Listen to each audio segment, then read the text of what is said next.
කොහොමද කට්ටියට අද පෙබරවාරි 14 වෙනිදා ආදරවන්තයන්ගේ දවස. අපි දෙන්න දැන් මේ යන්නේ වැලන්ටයින් සෙලිබ්‍රේෂන් එකකට. ඔයාලත් එන්නකෝ අපිත් එක්ක. අපි දැන් මේ කොහෙටද යන්නේ කියලා බලන්න.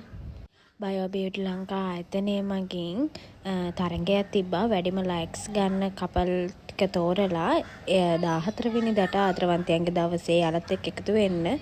අපි දෙන්නත් ඒ තරඟෙන් ජයග්‍රහණය කරා. අපිත් ඉතින් එදාට එයාලත් එක්ක එකතු වුණා. මේ වැඩසටහන තිබ්බේ බොල්ගොඩ සන් රිසෝට් එකේදී තමයි.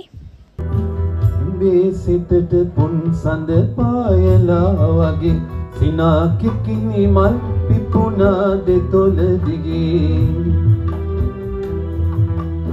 ඉදානේ ගුණ ආදර කෙක්කුමට මගේ ජාති ජාති නුඹ මට වාසනා නගේ. ඔන්න එනවා අපේ සුරූපී කඩවසම් කපල්ස් ටික. වැඩිම ලයික්ස් ගත්ත කපල්ස් ටික. බලන්නකෝ මේ මූණේ තියෙන හිනාව. බයෝ බියුටි එකෙන් තෑග්ගක් හම්බෙද්දි. දැන් ඉතින් කොහොම මේ අත්වල සන්නාදේ ලබා දෙන්නකෝ. අයියෝ කට්ටිය ලස්සන වෙද්දි ආදරේ හිතේ තියාගෙන ඔය ආදරේ දෙන්න අත්වල සන්නාදයකින් අපිට නැද්ද ඉක්ෂි? අයියේ මම පොඩි දෙයක් මතක් කරන්නේ. දැන් ඔන්න අද ගෙදර යද්දි වැලන්ටයින් එකට තෑග්ගක් අමුතුවෙන් දෙන්න ඕනේ. ඇත්තටම එදා දවස් අපි හරි ආදරණීයව ගත කරා.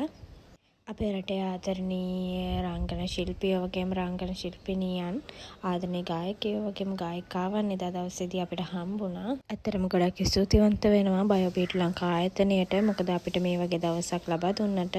එහෙනම් ආයෙත් ලස්සන මේ වගේ වීඩියෝ එකකින් හම්බෙමු. එතකන් හැමෝම පරිස්සමින් ඉන්න.